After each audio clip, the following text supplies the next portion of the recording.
அகிலத்தின் அன்பான சொந்தங்களுக்கு இனிய வணக்கம். இன்றைய உலகின் முக்கிய செய்திகளோடு இணைந்திருக்கின்றீர்கள்.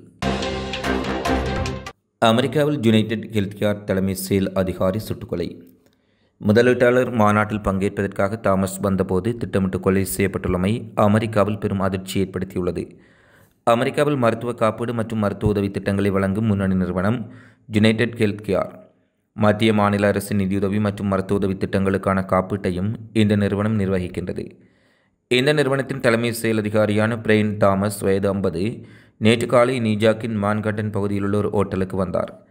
அப்போது அங்கு மறைந்திருந்த மர்ம நபர் ஒருவர் தாமஸை நோக்கி சரமாரியாக துப்பாக்கியால் சுட்டார். இதில் பலத்த காயமடைந்த தாமஸ் அருகிலுள்ள மருத்துவமனைக்கு கொண்டு செல்லப்பட்டார். ஆனால் சிறிது நேரத்தில் அவர் பரிதாபகரமாக உயிரிழந்தார்.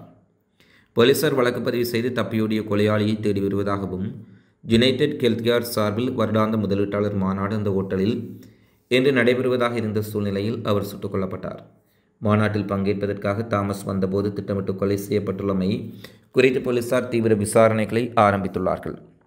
2004ஆம் ஆண்டு முதல் யுனைடெட் ஹெல்த்கேர் நிறுவனத்தில் பணியாற்றி வரும் தாம்சன் 3 ஆண்டுகளுக்கு மேலாக அதன் தலைமை செயல் அதிகாரியாக பணிபுரிந்து வருகின்றமை குறிப்பிடத்தக்கது. தென்கொரியாவின் அதிபரை பதவி நீக்கம் செய்யும் தீர்மானத்தை தாக்கல் செய்த எதிர்க்கட்சிகள்.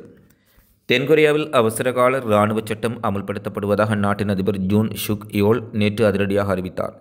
இது தொடர்பாக தொலைக்காட்சியில் உரையாற்றிய ஜூன் சுக் யோல், வடகொரிய கம்யூனிஸ்ட் படைகளின் அச்சுறுத்தல் காரணமாக தென்கொரியாவில் அவசர நிலை பிரகடனம் செய்யப்பட்டுள்ளதாக தெரிவித்து தென்கொரியாவிலும் தென்கொரியாவுக்கு வெளியே உலகிலும் பெரும் பரபரப்பை ஏற்படுத்தியிருந்தார். தேசத்தை பாதுகாப்பதற்காக இந்த முடிவெடுக்கப்பட்டுள்ளதாக அவர் குறிப்பிட்டார். மேலும், நமது நாடாளுமன்றம் குற்றவாளிகளின் புகலிடமாகவும் சர்வதிகாரத்தின் வசிப்பிடமாகவும் மாறியுள்ளது. அவர்கள் நீதித்துறை மற்றும் நிர்வாக அமைப்புகளை முடக்கி நமது ஆட்சியை கவிழ்க்க முயற்சிப்பதாக ஜூன் சுக் யோல் தெரிவித்தார்.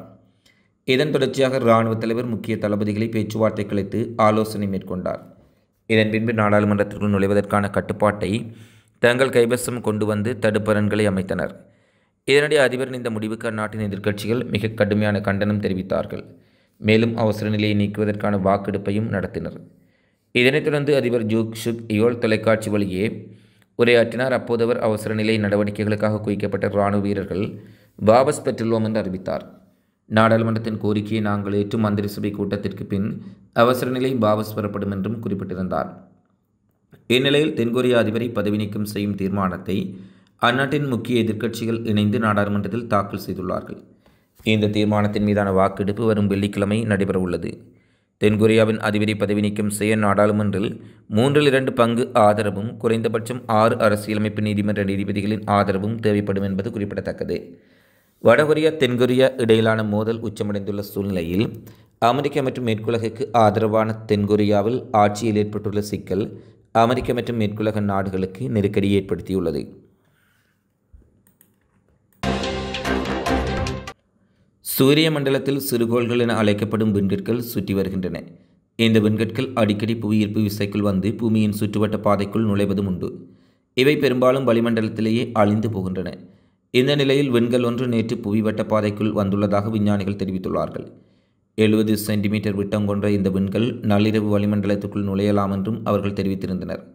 அதன்படி அந்த விண்கல் நேற்றிரவு வளிமண்டலத்திற்குள் நுழைந்தது கண்டுபிடிக்கப்பட்டு 12 மணி நேரத்துக்கு பின்னர் அந்த விண்கல்லானது ரஷ்யாவின் ஜாகுடியா பகுதியில் வீழ்ந்துள்ளது.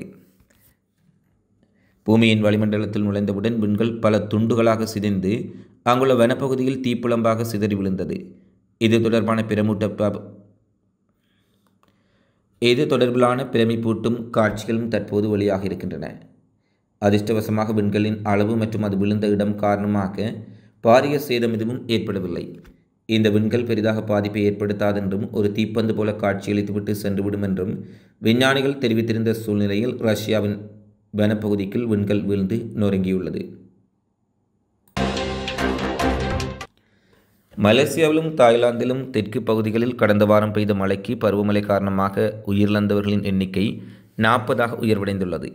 மலேசியாவின் கிழக்கு கடலோர பகுதியில் வரும் 5 நாட்களில் 6 மாதங்களுக்கு இடையான அளவுக்கு கனமழை பெய்ததில் வடகிழக்கு மாகாணமான கிளாந்தனும் அருகிலுள்ள திராங்கு மாகாணமும் கடுமையாக பாதிக்கப்பட்டன. வார இறுதியில் மழை குறைந்தாலும் இனிவரும் நாட்களில் முன்பை விட அதிகளவில் கனமழை பெய்யும் என்று வானிலை ஆய்வு மையம் எச்சரித்துள்ளது. இதையடுத்து மேலும் லட்சக்கணக்கானவர்களை பாதுகாப்பு இடங்களில் தங்க வைப்பதற்கான ஏற்பாடுகளை அரசு மேற்கொண்டு வருகின்றது. அந்த நாட்டில் 6 பேர் வெள்ளத்தில் சிக்கி உயிரிழந்துள்ளார்கள். ஆனால் தெற்கு தாய்லாந்தில் 25 பேர் உயிரிழந்ததாக அந்நாட்டு பேரிடர் மேலாண்மை ஆணையம் தெரிவித்துள்ளது. அளவுக்கு அதிகமான பருவமழையால் அங்கு 3 லட்சம் வீடுகள் பாதிக்கப்பட்டுள்ளன. தாய்லாந்தின் பல்வேறு மாகாணங்களில் வெள்ளம் அடைந்துள்ள நிலையிலும் வியாழக்கிழமை வரை மீண்டும் அங்கு கனமழை பெய்யும் என்று நிபுணர்கள் எச்சரித்துள்ளதால் அந்நாட்டிலும் முன்னெச்சரிக்கை நடவடிக்கைகள் பெருமளவில் முடுக்கிவிடப்பட்டுள்ளது. இஸ்ரேல் இனப்படுகொலையில் இன சுத்திகரிப்பில் காசாவில் ஈடுபடுகின்றது என்பதை உறுதியாக கூற முடியும் என இஸ்ரேலின் முன்னாள் பாதுகாப்பு அமைச்சர் மோசே லயூன் தெரிவித்துள்ளார். இஸ்ரேல் இனப்படுகொலையிலும் இன சுத்திகரிப்பிலும் போர்க்குற்றத்திலும் ஈடுபடுவதாக இஸ்ரேலின் முன்னாள் பாதுகாப்பு அமைச்சர் மோசே ஜலூன் குற்றம் சுமத்தியுள்ளார். அவர் தொலைக்காட்சி உரையாடல் ஒன்றுக்கு தெரிவிக்கையில் அவர் மேலும் குறிப்பிடுகையில், இஸ்ரேலிய அரசாங்கம் தனது படையினருக்கு உயிராபத்தை ஏற்படுத்துகின்றது. சர்வதேச குற்றவியல் நீதிமன்றத்தின் வழக்குகளை அவர்கள் எதிர்கொள்ளும் நிலையை ஏற்படுத்துகின்றது. வடக்கு காசாவின் நடவடிக்கையில் ஈடுபட்டுள்ள கமாண்டோக்கள் சார்பில் நான் பேசுகின்றேன். அங்கு யுத்த குற்றங்கள் இழைக்கப்படுகின்றன. இதேவேளை தொலைக்காட்சிக்கு வழங்கிய பேட்டியில் இஸ்ரேலிய அரசாங்கம் கைப்பற்றுவதற்கும் தன்னுடன் இணைத்துக் கொள்வதற்கும் இன சுத்திகரிப்பினை மேற்கொள்வதற்கும் பல ஆதாரங்கள் இருப்பதாக அவர் குறிப்பிட்டுள்ளார்.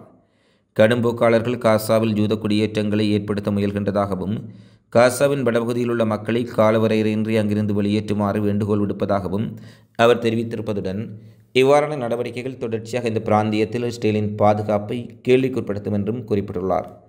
காசாவில் இஸ்ரேல் நடத்துவது இனப்படுகொலை என இஸ்ரேலின் முன்னாள் மந்திரி ஒருவரே தெரிவித்துள்ளமை உலகளவில் பெரும் பேசுபொருளாக இருக்கின்றது. ஏற்கனவே இஸ்ரேல் நடத்துவது இனப்படுகொலை தான் என்றும் போர்க்குற்றங்களை இழைத்து வருவதாக சர்வதேச குற்றவியல் நீதிமன்றம் நெதன்ஜாகு மற்றும் முன்னாள் பாதுகாப்பு அமைச்சர் கெலண்ட் ஆகியோருக்கு பிடியாணை பிறப்பித்திருக்கும் சூழ்நிலையில் இஸ்ரேலின் முன்னாள் பாதுகாப்பு அமைச்சர் ஒருவர் இந்த விடயங்களை தெரிவித்துள்ளமை குறிப்பிடத்தக்கது. ரஷ்ய ஜனாதிபதி விளாடிமிர் புடின் சிரிய மோதல் தொடர்பாக நேற்றைய தினம் துருக்கி ஜனாதிபதி எர்டோகனுடன் தொலைபேசியில் நீண்ட உரையாடல் ஒன்றை மேற்கொண்டிருப்பதாக தெரிவிக்கப்பட்டுள்ளது. சிரியாவில் ஏற்பட்டுள்ள மோதலுக்கு விரைவான முடிவு தேவை என்று எர்டோகன் புடின் சந்திப்பில் கூறப்பட்டுள்ளது. குறிப்பாக புடின் எர்டோகனிடம் இந்த மோதலை முடிவுக்கு கொண்டு வருவதற்கு துருக்கி ஆதரவில் இந்த படைகள் செயற்படுவதாக மறைமுகமாக தெரிவித்திருப்பதாக குறிப்பிட்டுள்ளார். துருக்கி சிரியாவின் பிராந்திய ஒருமைப்பாட்டை ஆதரிப்பதாகவும் சிரியாவில் நியாயமான மற்றும் நீடித்த தீர்வுக்காக பாடுபடுவதாகவும் புடினிடம் கூறினார். சிரியாவில் பஷர் அல் ஆசாத்தின் ஆட்சியை எர்டோகன் கடுமையாக எச்சரித்ததை அடுத்து ரஷ்ய அதிபர் புடின் நேரடியாக துருக்கியுடன் பேசியுள்ளமை குறிப்பிடத்தக்கது. வடமேற்கு சிரியாவில் ஏற்பட்டுள்ள கிளர்ச்சி நடவடிக்கையின் பின்னணியில் அமெரிக்கா, இஸ்ரேல் போன்ற நாடுகள் இருப்பது தெளிவாக தெரிவதாக ஈரானின் இராணுவ தளபதி மேயர் ஜெனரல் முகமது பகேரி தெரிவித்துள்ளார். வடமேற்கு சிரியாவில் கிளர்ச்சி நடவடிக்கைகளின் சமீபத்திய எழுச்சிக்கு பின்னால் இஸ்ரேல், அமெரிக்கா, மேற்குலகின் சதி இருப்பதை நாங்கள் உறுதியாக கூற முடியும். குறிப்பாக சிரியா, ஈராக் மற்றும் ரஷ்ய பாதுகாப்பு அமைச்சரை தொடர்பு கொண்டு இஸ்ரேலும் அமெரிக்காவும் சிரிய அரசாங்கத்தை பலவீனப்படுத்துவதை நோக்கமாக கொண்டே இந்த தாக்குதலை தங்களுடைய ஆதரவு இயக்கங்களை வைத்து நடத்தி கொண்டிருப்பதாகவும், ஆனால் இந்த இயக்கங்களின் முழுமையான செயற்பாட்டின் பின்னணியில் இஸ்ரேல், அமெரிக்கா போன்ற நாடுகள் இருப்பதை எம்மால் உறுதியாக கூற முடியும் என்றும் ஜெனரல் முகமது பகேரி குறிப்பிட்டுள்ளார்.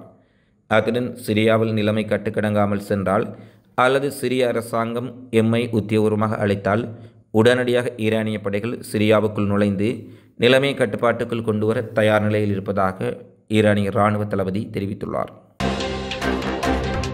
இத்துடன் உலகின் இன்றைய முக்கிய செய்திகள் நிறைவடைகின்றன.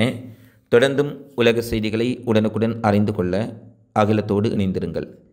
இந்த காணொளி பதிவு தொடர்பிலான உங்களது மதிப்பார்ந்த கருத்துக்களை தவறாமல் கமெண்ட்ஸில் பதிவிடுங்கள். நன்றி, வணக்கம்.